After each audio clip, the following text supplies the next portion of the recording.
our capacity expansion remains very much on track. Our current line, which is today running, is fully committed back to back. And as a part of the 100 million capex which we are doing, the new line which has been installed already a couple of months back is currently undergoing qualification and will be due for available for commercialization in the next quarter. So which would really give us that additional boost and help. At the same time, our nascent biologic business, which also I mentioned last time, it continues to generate a very significant customer interest. Our biologics funnel is at an historic high. In fact, in this year we have expanded the funnel almost 4 times versus previous year. And during the year we saw a European biosimilar partner getting added, a US biosimilar major coming on board, and we also secured the second project from one of the top 3 global animal health companies. So basically a really strong set of additions which reinforces the momentum we are building in biologics. Apart from these DDC and biologics, I would also say our base business of injectables and soft gelatin. Here also there is a significant movement which happened during the year. Whether in terms of the 10 new licenses we signed, licensing and CDMO deals, we launched 15 plus products, really added customers, which together with our expanding capabilities in our SPD site, we will really be deepening meaningfully our specialty injectable offerings. Apart from the business, what also gives me a lot of matter of pride is our compliance track record, which remains absolutely stellar. We saw the year successfully completing 49 regulatory and customer audits, and these includes who's who. In fact, we had surprise FDA inspection during the year at 2 of our sites, and we completed both successfully, getting the EIRs. We have renewed our EU GMP certification both at our flagship site as well as our sterile injectable site. We had Anvisa approval coming through the year, which gives us, which puts us in pole position to supply to Brazil as our customers as they start getting approval. So how we have achieved this obviously is through a very meaningful investment in our people and in organization. We have our flagship site where, thanks to all the expansion project, we have added almost 400 people, which is where the bulk of our growth is going to be coming. We are also expanded and deepened the strength of our other organization, whether it is in front end in the US or whether it is in operations and in quality, just so that we are very well positioned on our FY27 and 28.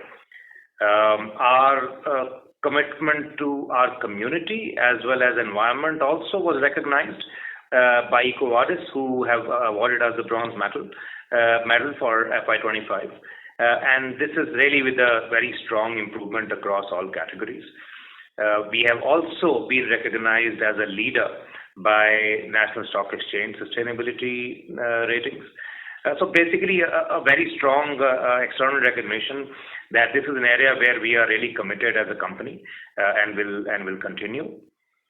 Finally, I really want to thank all our teams for their extraordinary commitment and all our customers for the trust they are continuing to place in us. With all the momentum which has been driven by the recent approvals, which I just spoke about, our continued progress in capacity build out and a solid base business, we are confident of a strong FY27 and also reiterate our FY28 guidance of 400 million revenue and 40% EBITDA margin. Thank you. I hand over to Anurag for his commentary to you. Thank you, Neeraj. Very warm welcome to all of you on this call today. I'm pleased to take you through our Quarter 4 and full year financial results for FY26. But talking about revenues first, in the fourth quarter, our revenues stood at INR 4282 million. It reflects a strong 47% sequential growth driven across all our service offerings, supported by India's semaglutide commercial launch towards the end of the quarter. On a full year basis, we reported 14216 million INR, which is a 2% decline year on year.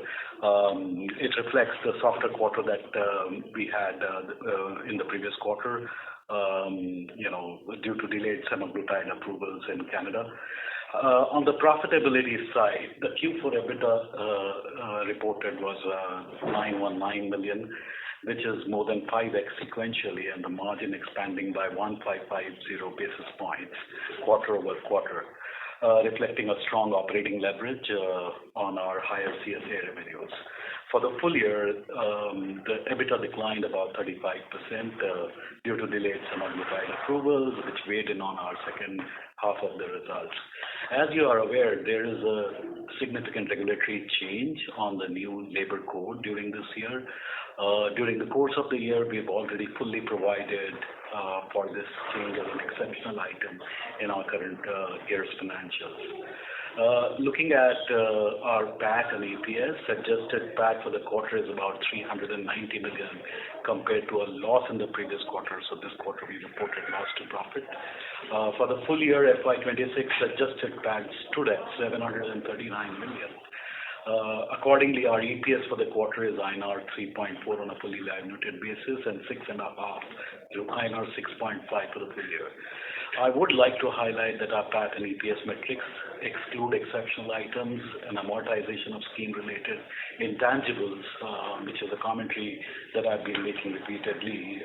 Just want to reiterate that these are balance sheet items, goodwill arising from the scheme of arrangement that we had in the past, which reflect the significant strategic value in the transaction. Goodwill is a non-cash item and does not have any bearing on the operational performance and liquidity of the company. On the working capital, we've seen a year where we've seen certain increases. There are elevated levels, but all of that essentially to prepare for the long launches that are upcoming in the years. And we expect this to normalize during the course of the year in FY27. On the treasury side, as highlighted in our earlier calls, we've had 4 notch upgrades during the course of this year ever since we got listed last year. And these 4 notch upgrades are helping us repeatedly take our overall cost of borrowing down. We are trending below 9% today, which is 210 bips lower than what it was in the prior year. All our capacity expansions that Arun and Neeraj talked about are fully funded through incremental borrowings, both from domestic and international banking relationships that we have. This marks the second annual results after getting listed.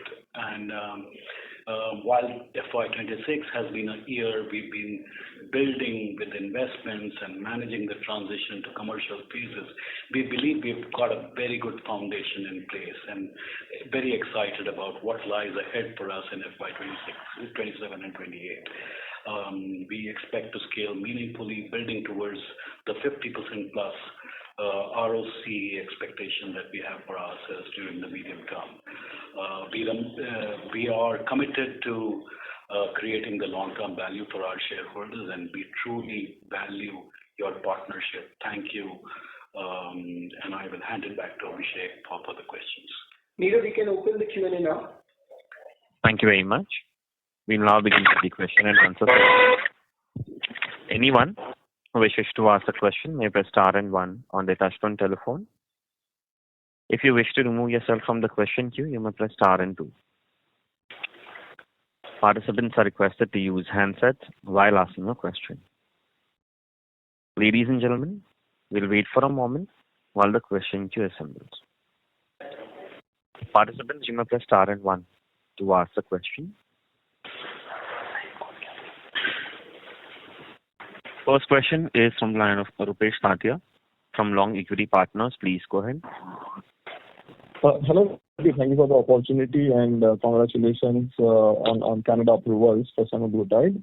I have two, three questions. So first question is, my understanding is that Brazil has, 28% duty if local manufacturing requirements are not met. So how are we going to deal with it? How are we going to work around it? And is it a hindrance for, a big growth in Brazil? That is question number one. And then question number two, sorry, our US deal with NATCO plus Mylan, I think it had profit sharing arrangement as per the press release. Is it fair to assume that similar arrangements might be there with other customers in major regulated markets? So let's start with this. Rupesh, thank you for your questions. On Brazil, I can just tell you that that is applicable only when there is local manufacturing available.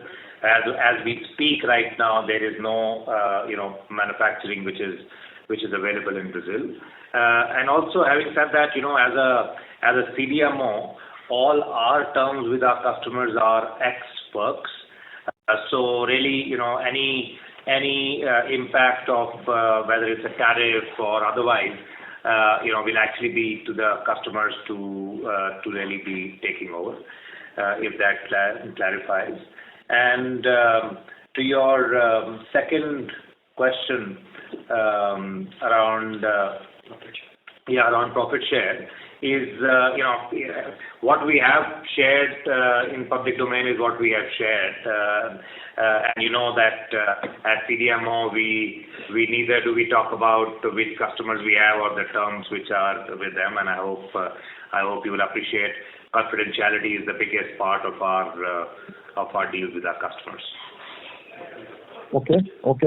And one other question, Neeraj, is in drug device combination business, we are, I think, the service provider. So there is we just provide the finished service. So with that context, can you please explain why our inventories have moved from 158 crore in March 25 to 440 crore in March 26? That number for non-semaglutide business seems kind of large. Rupesh, I want to clarify that while our inventories have gone up, as you would know, we are service providers, you rightly said. But you should know that these inventories are part of our entire production process. So these purchases are fully funded by our customers and fungible. So precisely, that is the inventory that we are carrying. There is really no risk that we carry on our inventories that we are carrying.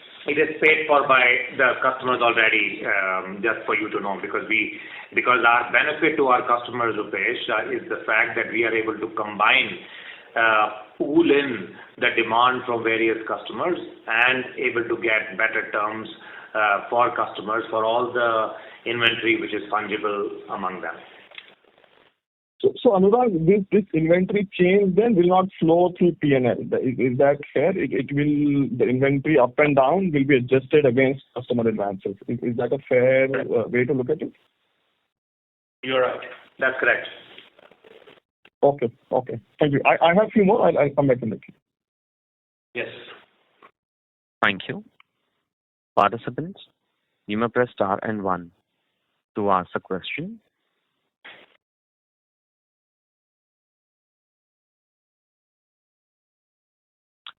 Next question is from the line of Chirag Shah from White Pine Investments. Please go ahead. Yeah, thank you for the opportunity. Sir, I have one question. If I look at H2 results and balance sheet, there is significant amount of investment both in P&L as well as balance sheet without commensurate revenue. So be it staff costs, be it other expenses like inventory example. So what kind of revenue will this investment support? If you can just share some thoughts, it would be helpful. And secondly, the non-CDMO business or the injectable/capsule business, what kind of EBITDA margins that we do? Because it is difficult to analyze it right now. Hey Chirag, so as I mentioned earlier to Rupesh, I think what you are seeing is a increased elevated level of working capital. These are as expected and as planned. These essentially are preparation for our significantly large launches. These inventories are fully funded and paid for by our customers, and pretty much will go off the balance sheet. The impact on the P&L is practically negligible. It's only the conversion charges for the service fee that we get, which will flow into the financials. So, not a matter of concern from standpoint.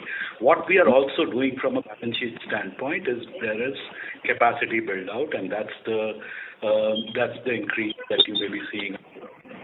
So those are the two. But I was more referring to staff cost or the wage expenses and the other expenses.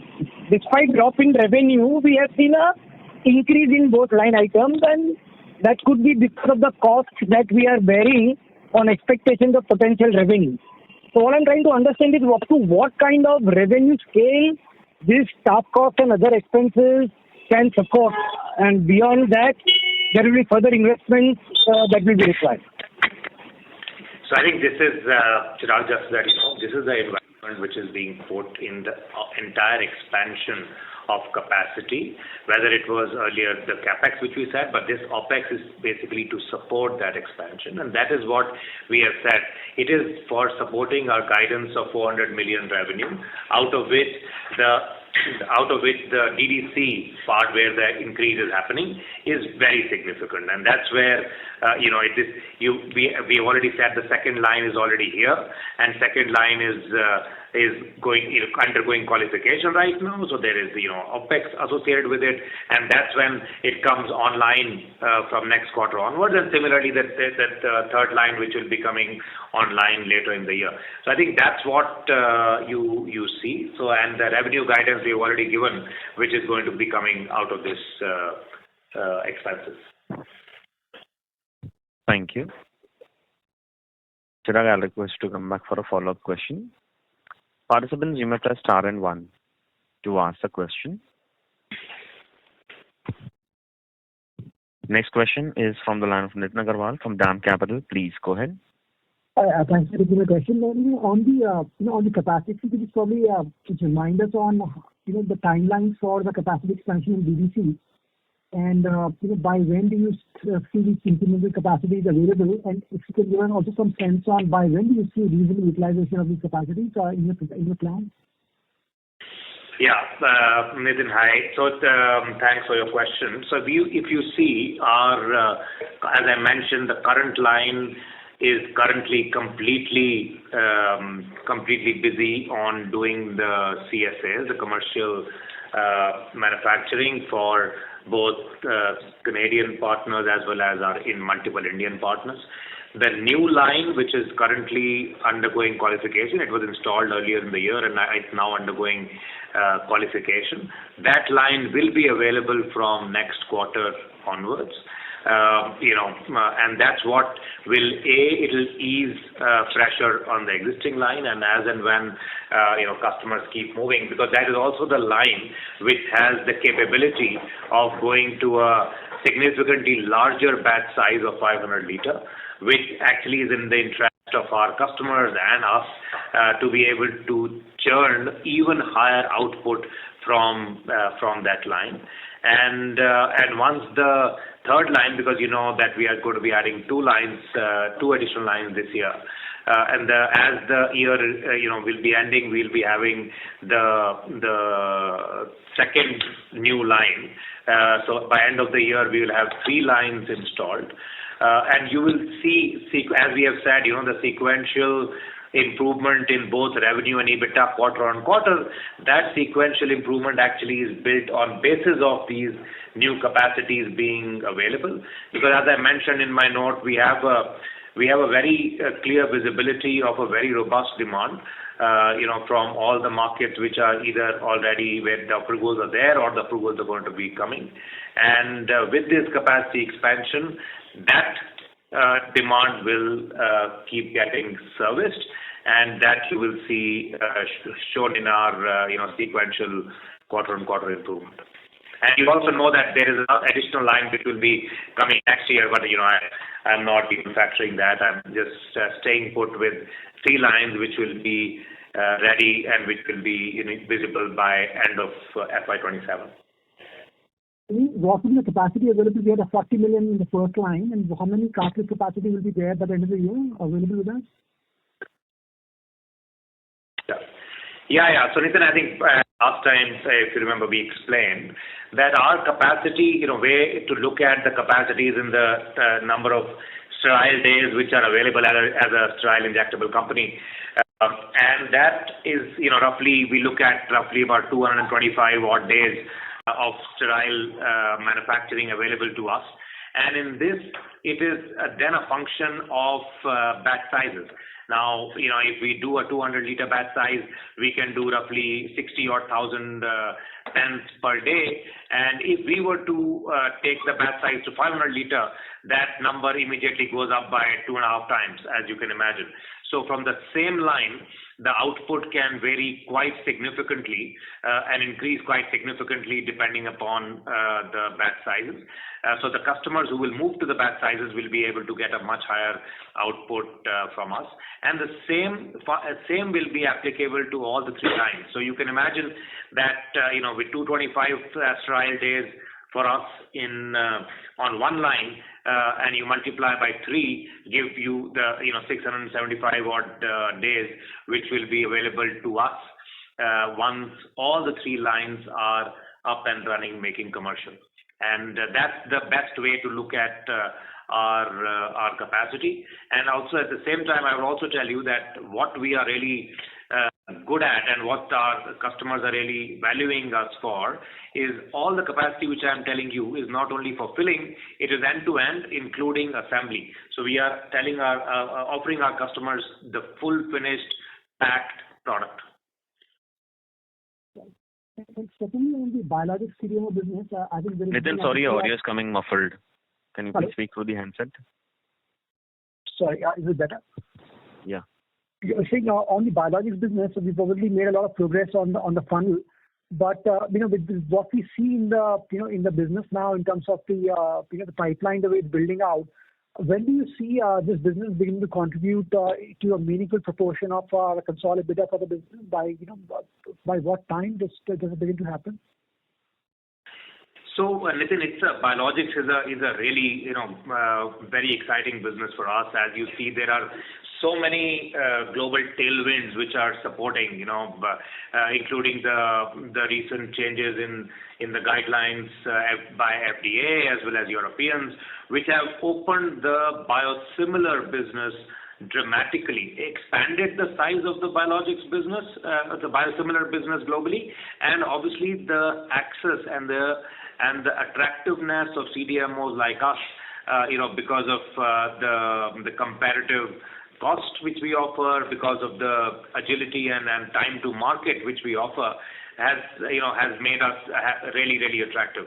So while the tailwinds and the funnel is very strong, what happens in biologics is it's a fairly long gestation in terms of closing the agreement. So while the funnel is really strong, we see agreement getting signed, and you will see that happening over the next full FY27 and FY28.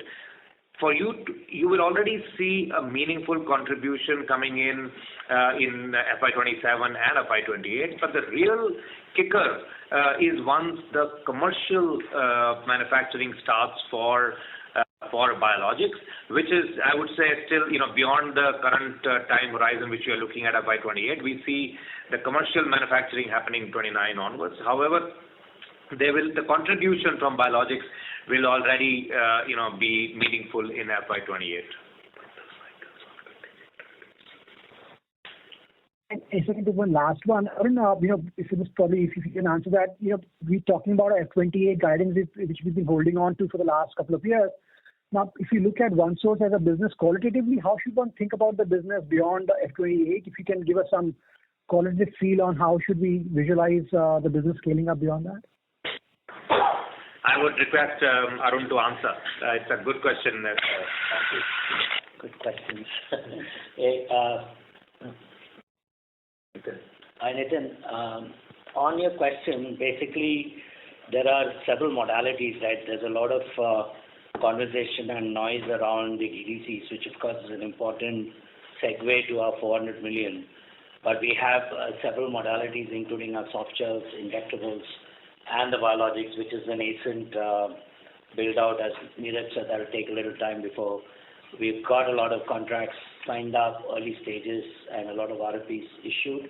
But, material conversions will take at least another 2-3 years. And we also already see the need to expand capacities in that area. But we believe that the soft gel in our 400 million target, we've alluded to the fact that our soft gels and injectables business are trending closer to the $100 million mark. We see a lot more growth opportunities there. We're expanding more capacities.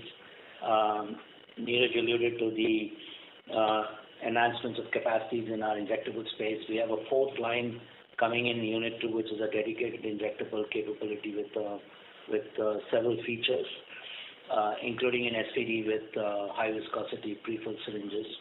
So there are several legs beyond the $100 million, which we are investing heavily now. And we brought in a lot of new capabilities in R&D and market access.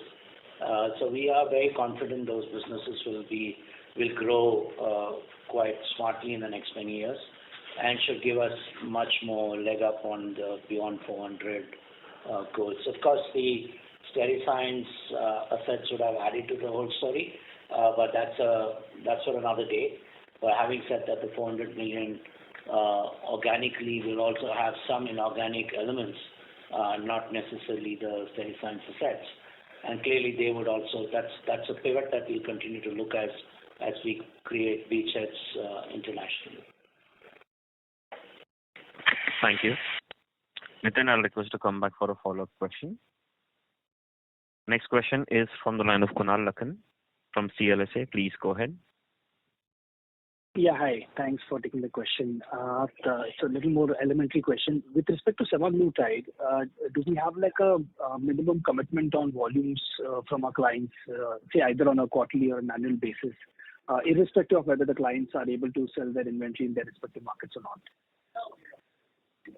Yeah, so I can tell you that our right now the biggest challenge actually for the customers is access to capacity, and for them to secure this access, customers have done a capacity reservation with us, and that capacity reservation includes blocking capacity and committing to pick up that capacity both by paying upfront fee as well as take or pay kind of contract. So right now, as I said, we are only looking at how we can service this demand than worrying about whether they'll be able to sell or not. Sure, I get that. And once say the markets like Brazil and other markets open up, right, going into say FY28 or 29, right, would these terms be different, or you see similar terms in terms of access to supply, access to capacity still remaining a priority with these clients? See, it again depends how the demand develops.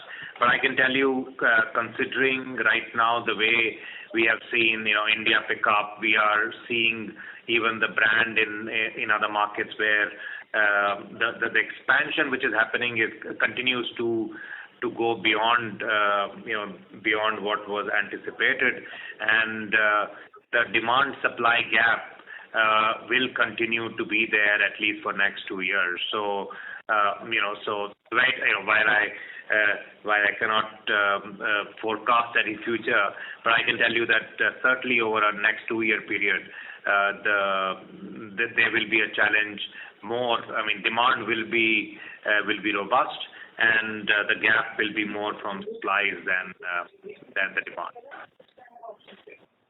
Understood, sir. Very helpful. Thank you so much. Thank you. Next question is from the line of Aniket Singh from Kotak. Please go ahead. Hi. Sir, firstly, on the semaglutide Canada opportunity, when do you expect approvals for your other clients in the Canadian market? Do you expect them to come in by the end of FY27 or maybe sometime earlier or beyond FY27? So, honestly, that's a question which is, we are not directly involved in managing the regulatory strategy or discussing with the regulatory agencies. But I think, as we have all seen in public domain, that there would be more approvals which will be coming in over the next few quarters. So now, when exactly these are going to be there, it's very difficult to anticipate. But you saw Health Canada talking about that there are more approvals which are currently in the pipeline. Got it, sir. And secondly, sir, you have given some information on few ROW markets in your presentation. So can you give some more thoughts on how big could be the market in Brazil and the few LATAM and select ROW markets that you have mentioned in your presentation? So Brazil, today, if you look at IQVIA, Brazil is the largest market outside of North America for semaglutide, right? So it's a large country, significant population, and a country which is very focused on weight reduction. So it is going to be a very significant market. And if you see, there are other markets which are fairly large, whether it is Turkey, whether it's Saudi Arabia, because this is a factor of population size. And you look at these markets, Turkey with 80 million people, Saudi Arabia again, large populations. So these will be interesting. But also you need to see that many of these markets today, whether it is Southeast Asia, whether it is Latin America, the brand has not been available. It has been a very, very constrained supply because brand has focused only on US and Europe and the developed markets. So these markets will really grow. So there are no clear numbers available simply because the brand has done a very, very poor job of even supplying these. The clear example was India, which is the second largest diabetic population in the world, and the brand got launched months back and not years back as it should have been, and you see the growth. So I think that's how we will have to wait and see, but there is a very significant market out there in each of these emerging markets. Sure, sir. And also, we have customers in all these. We have a very strong customer base, which will be covering all these markets which are opening. Got it, sir. And so lastly, while you have given your FY28 guidance, but now as a few of your customers have already got semaglutide approval in few markets, do you want to give some color on full year FY27 numbers? Maybe some inclination? Yeah. So I think as we said, we'll stay right now with FY28 guidance while we continue to progress with the commercial launches, expanding capacities this year.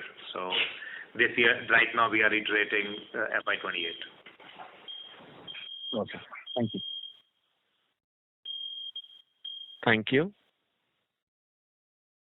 Next question is from the line of Dr. Karthik Bane from Bajaj Life. Please go ahead.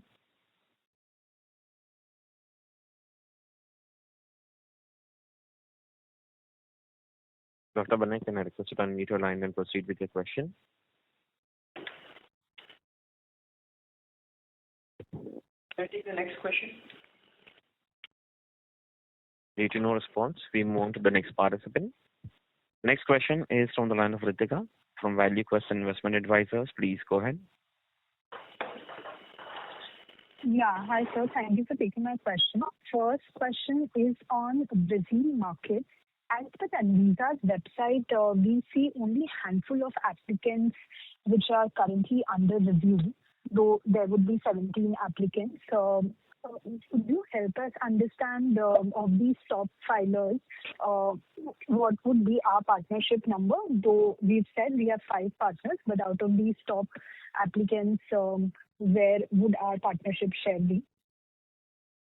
So Ritika, again, as I said, this is not information which is in public domain. What Anvisa has not given, it doesn't give details on which ones are currently under evaluation, what are the names, who are.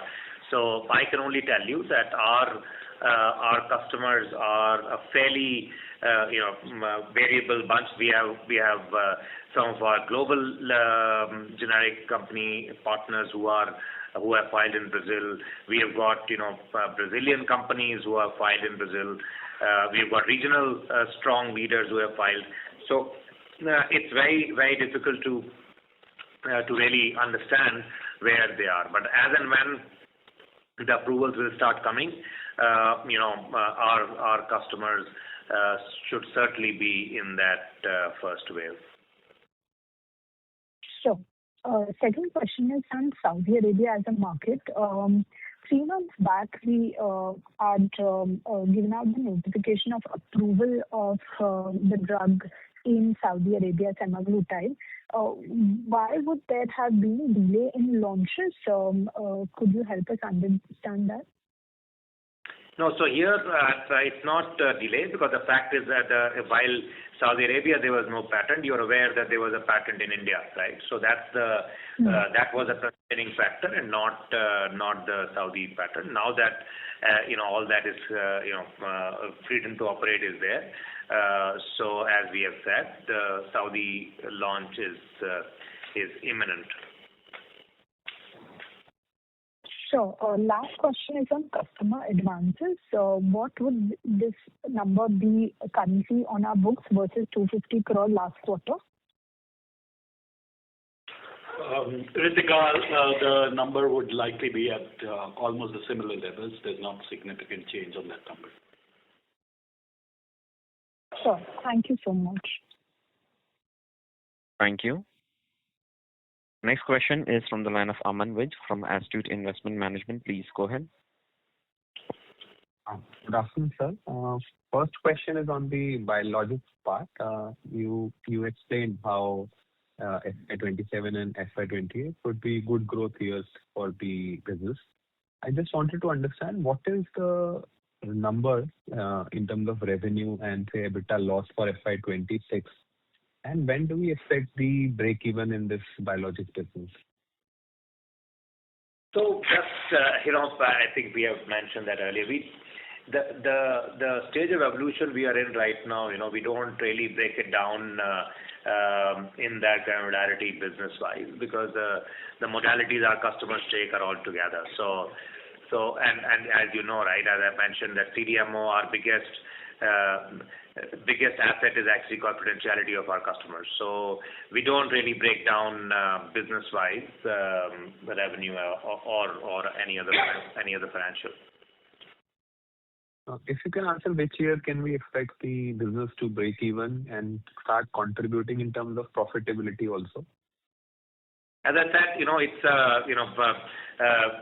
whether what would be the profitability, whether it is breaking even already or not. I will not get into that. But as I mentioned, that it's a business which is going to be expanding year on year, and will already contribute meaningfully to our FY28 numbers and beyond.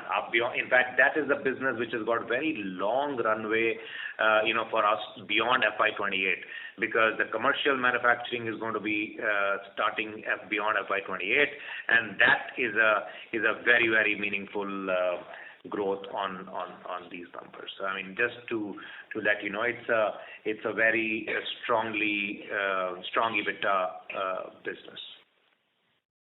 Sure, sir. On soft gelatin part, in my understanding, the new capacities are already online. So will you talk about, say, capacity utilization, and when can we start seeing good growth and higher capacity utilization in that business? Yeah. So this is, as you know, that last year we have expanded the capacity, and since then we have onboarded new customers. We continue to onboard. In fact, thanks to all the challenges in having capacity available for our European customers and who are really coming to us. So that soft-gelatin capacity, we are actually seeing an increase. As we have said, by most likely by end of this year, or if not next year, we would have no real capacity available beyond. And that's why, if you also know that we have a limited period transition agreement with Strides, and we will be expanding into our own site, and that's the time where the next set of expansion on the capacity will happen. So by that, within the current period, we look at this capacity to be fully utilized. Sure, sir. Final question on SEMA side. You explained how based on batch size, whether it is 200 KL or 500 KL, the capacity becomes 2.5x. So in your just to clarify, it's not KL, it's liters. It's 200 liters and 500. Yes, 200 liter to 500 liter. So in your understanding, when do you expect this to happen for at least the first original line? Yeah, so our original line, the current line, we can't go beyond 200. That's why the new lines which we have done, it's again, the existing line predates all the exuberance and excitement around GLPs and where the market was. So that line can do maximum 200. It's the new line, all the new lines which we are doing, which can go, even up to between 750 to 1,000 liters is where we are going to be changing. And for the first new line, when do you expect this to happen? So it's a process. Customers are already working on it. We'll keep updating you, but it's not a long-term plan. It's going to be happening sooner than we anticipated. Thank you. Thanks for answering the question. Thank you. Next question is from line of Dr. Karthik Bane from Bajaj Life. Please go ahead. Hello, can you hear me now this time? Yes, please go ahead. Yeah. Okay, thank you. Yeah, thanks for the opportunity. So I would like to know more about the oral semaglutide opportunity and how would that impact our business? So I think it's a good product, and we are very clear that there are patients who just cannot get injections because they have a needle phobia, and for them oral tablets are an absolute relief. Having said that, orals have a challenge of efficacy. They still don't match the efficacy of injectables. Orals also require a daily dosing, what we call a very high pill burden, and obviously with the daily dose, the side effect challenges also increase. So with all in mind, while they are a very good solution for people who really need and can do with a lower weight loss. And the expectation.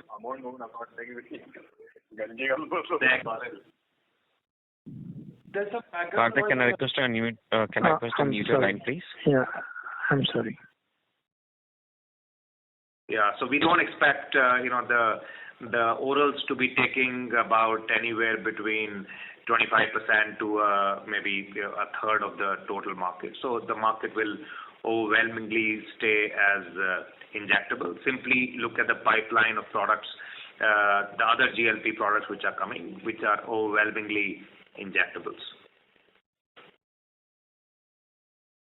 Okay, thank you. And my second question is, that you have mentioned Canadian partner. Would you like to clarify if the Canadian partner is a Indian company or outside India company?